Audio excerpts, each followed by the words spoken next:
आप सबको मेरा नमस्कार है। उत्तर भारत में वास करने वाले सारे ब्राह्मण भ्राताओं को इस ऑडियो के माध्यम से एक बहुत बहुत विशेष और बहुत ही महत्वपूर्ण सूचना देना चाहता हूँ, क्योंकि हमारे कई ब्राह्मण उत्तर भारत में वो बिना यज्ञोपवीत के रहते हैं। यज्ञोपवीत होने के बाद भी, संस्कार होने के बाद भी बिना यज्ञोपवीत के रहते हैं और तभी तभी जब मन करे उसको उठा के पहन लेते हैं। तो क्या ऐसे कर सकते हैं? शास्त्र में क्या कहा गया है? मंत्रपूतम स्थितम काये यस्य यज्ञोपवीतकम नोद्धरेतु ततप्राज्ञो यदिच्छेद श्रेय आत्मनः। अगर आप अपनी अच्छाई और भलाई चाहते हैं, नोद्धरेतु, उसको कभी भी उतारना नहीं चाहिए, प्राज्ञः, क्योंकि ये मंत्रपूतम स्थितम का, मंत्र द्वारा अभिमंत्रित करके आपके शरीर में पहनाया गया है। ये कोई शर्ट या बनियान नहीं है कि जब मन करे आप पहने, जब मन करे उतार दें। मंत्र से पवित्र किया हुआ काय में स्थापित यह यज्ञोपवीत को कभी भी आप न उतारें, जो बुद्धिपूर्वक जो है उतारना नहीं चाहिए। और ये अगर आप आपके श्रेय की कामना करते हैं तो कभी ना उतारें। कायस्थमेव तत्कार्यम उत्थाप्यन्न कदाचन। काय यानी शरीर, शरीर में ही वो होना चाहिए, हमेशा लगा होना चाहिए। उत्थाप्यम न कदाचन, कभी भी उसको निकाल के बाहर नहीं रखना चाहिए किसी भी काम की वजह से। सकृत उत्तरणात् तस्य प्रायश्चित्ते यते द्विजः। अगर एक बार भी आपने शरीर से उतार कर उसको आपने कहीं टांग दिया, तो उसको फिर से पहनने के पहले फिर से तो वो पुराना जो आपने उतारा है वो तो पहन नहीं सकते, क्योंकि ये शर्ट पैंट नहीं। एक बार शरीर से उतर गया तो फिर से गायत्री मंत्र पढ़कर उसके फिर से डालने का विधान है। फिर से यज्ञोपवीत को, नया यज्ञोपवीत को धारण करना पड़ेगा आपको। पुराना यानी जो भी हो, जो आपने पहना है उसको उतार पहन नहीं कर सकते। एक बार शरीर से उतर गया तो उसका जो उसकी जो महत्ता है वो वहाँ पे ही ख़त्म हो जाती है, ये है ख़त्म हो जाती है। तो इसीलिए आपको फिर से नया पहनना पड़ेगा। इसीलिए सकृत उत्तरणा, एक बार भी अगर आपने उतार दिया बिना प्रायश्चित के, आप उसको फिर से नहीं पहन सकते। क्रोधाद्वा यदि वा लोभात् ब्रह्मसूत्रं छिनत्ति यः।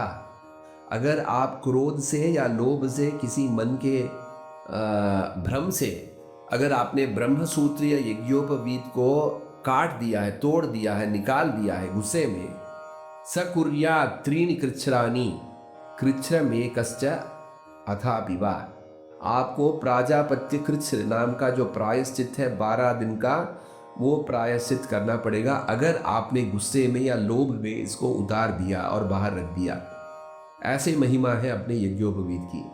बिना यज्ञोपवीतेन दिनम एकपि तिष्ठति द्विजः।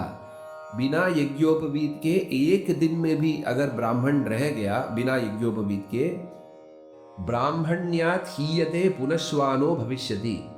ब्राह्मणत्व से उतरकर जो है नीचे पहुंच जाता है, ब्राह्मण जाति में वो रह नहीं जाता उस दिन के लिए, जब तक वो पुनः धारण नहीं कर लेता।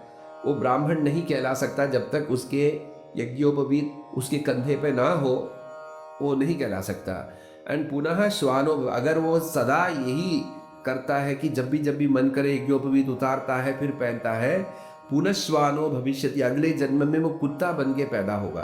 क्योंकि ब्राह्मण के जन्म का जो महत्व, जो पहचान नहीं पाया, इतने सारे योनियों से पैदा होकर चींटी बना, चींटी से मच्छर बना, मच्छर से लेके पक्षी बना, पक्षी से मृग बना, मृग से एक एक जानवर बन के फिर मनुष्य बना, और मनुष्य में भी ब्राह्मण का जन्म उसने लिया।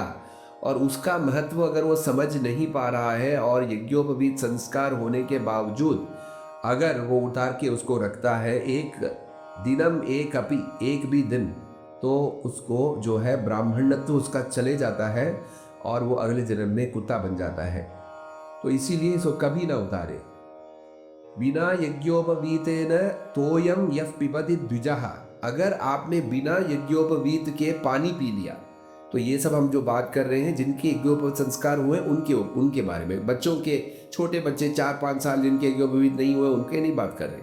जिनका एक बार मंत्र द्वारा प्रतिष्ठित किया गया है यज्ञोपवीत, और उसके ऊपर से अगर ये सब चल रहा है कि आप कह रहे हैं कि कान में लगाना पड़ता है, मैं ऑफिस में जाना पड़ता है, तो इसके बहुत सारे नियम होते हैं, तो इसीलिए हम उतार ही देते हैं। तो उतार के रखना इससे भी बड़ा पाप है कि आप उसको पहन के आप कान पे नहीं लगा रहे। यज्ञोपवीत धारण करके अगर आप मलमूत्र विसर्जन करने जा रहे हैं, कान पे नहीं लगा पा रहे हैं, तो भी एक तरह से ठीक है, लेकिन अगर आपने उतार ही दिया तो ये उससे भी महापाप है। तो अगर आप सोच रहे हैं कि आप धर्म की रक्षा कर रहे हैं, उतार के रख रहे हैं पवित्र स्थान पे, क्योंकि मैं अलग अलग चीज़ों में मैं हूँ। कुछ लोग कहते हैं कि हम कभी कभी पी लेते हैं, मांस खा लेते हैं, तो ये सब ब्राह्मणों को कभी भी शोभा नहीं देने वाली चीज़ है। मतलब आप मांस खाने के लिए और मदिरा का सेवन करने के लिए आप यज्ञोपवीत का त्याग करके ये पाप करने पे तत्पर हो चुके हैं, ऐसा तो मतलब ये तो इतना महापाप है, घोर पाप है कि इसका जो है प्रायश्चित हो ही नहीं सकता। तो ये कभी नहीं करना चाहिए। बिना यज्ञोपवीतेन तोयम यः पिबति द्विजः, अगर वो पानी पी लेता है यज्ञोपवीत केवल, उपवासेन चैकेन पंचगव्येन शुध्यति, उसको अगला खाना नहीं खाना चाहिए, उसको उपवास कर लेना चाहिए। अगर उसने पानी पी लिया है और बिना यज्ञोपवीत का है तो उसको उपवास रखना चाहिए, और पंचगव्य से उसकी शुद्धि होगी। यानी गाय से 5 चीज़ें आती हैं, दूध, दही, घी और गोबर और गोमूत्र, इसको मंत्रों द्वारा मिला के इसको पीना चाहिए, तभी उसकी शुद्धि होगी। विना यज्ञोपवीतेन विण्मूत्रोत्सर्ग कृद्यति उपवासम द्वयम कृत्वा दानैः होमैस्तु शुध्यति। अगर अब ये देख लीजिए, अभी मैंने जैसे बताया, कुछ लोग कहते हैं कि हम यज्ञोपवीत क्यों नहीं पहन रहे, क्योंकि इसको कान में लगाना पड़ता है। अगर बिना यज्ञोपवीत के आपने मल मूत्र का त्याग कर दिया, आप टॉयलेट चले गए बिना यज्ञोपवीत के, कान पे लगाना तो छोड़ो, वो तो यहाँ पे लिखा नहीं है, लेकिन अगर आप जो है बिना यज्ञोपवीत के अगर आप मल मूत्र का त्याग करते हैं, उपवास द्वयम, 2 खाना आपको छोड़ना पड़ेगा, उसके बाद दान देना पड़ेगा, होम हवन करना पड़ेगा, प्रायश्चित हवन, और तभी आपकी शुद्धि हो सकती है। तो अगर आप सोच रहे हो कि ये सब इतना ऋषियों ने लिखा है, अगर ये सब मैं नहीं करता तो क्या होगा, वो तो पुराने ज़माने में था, आजकल तो अलग है, अगर आप ये सोच रहे हैं अगर, तो ये समझ लीजिए कि जब तक आपके पुण्य जो पिछले जन्म से आपके आ रहे हैं, कई जन्मों से आ रहे हैं, जब तक उसका चलना होता है तो आपको इसके बारे में कुछ पता नहीं चलेगा। जब वो पुण्य इन पापों द्वारा मिटाए जाते हैं, जैसे जैसे आप ये पाप कर रहे हो, एक एक दिन आप बिना यज्ञोपवीत के रह रहे हो और बाकी सारी चीज़ें कर रहे हो, जबकि आपका यज्ञोपवीत संस्कार हो चुका है, उसके बावजूद आप ये कर रहे हो, तो पापों का भंडार आप जमा कर रहे हो और पुण्यों को नष्ट कर रहे हो। तो जब अगर पुण्य नष्ट हो जाएगा कुछ महीनों में, कुछ दिनों में, कुछ वर्षों में, वो अलग अलग लोगों के पुण्य पाप का जो घड़ा है उसके ऊपर से, पुण्य पाप का जो संचित पुण्य पाप है उसके ऊपर है।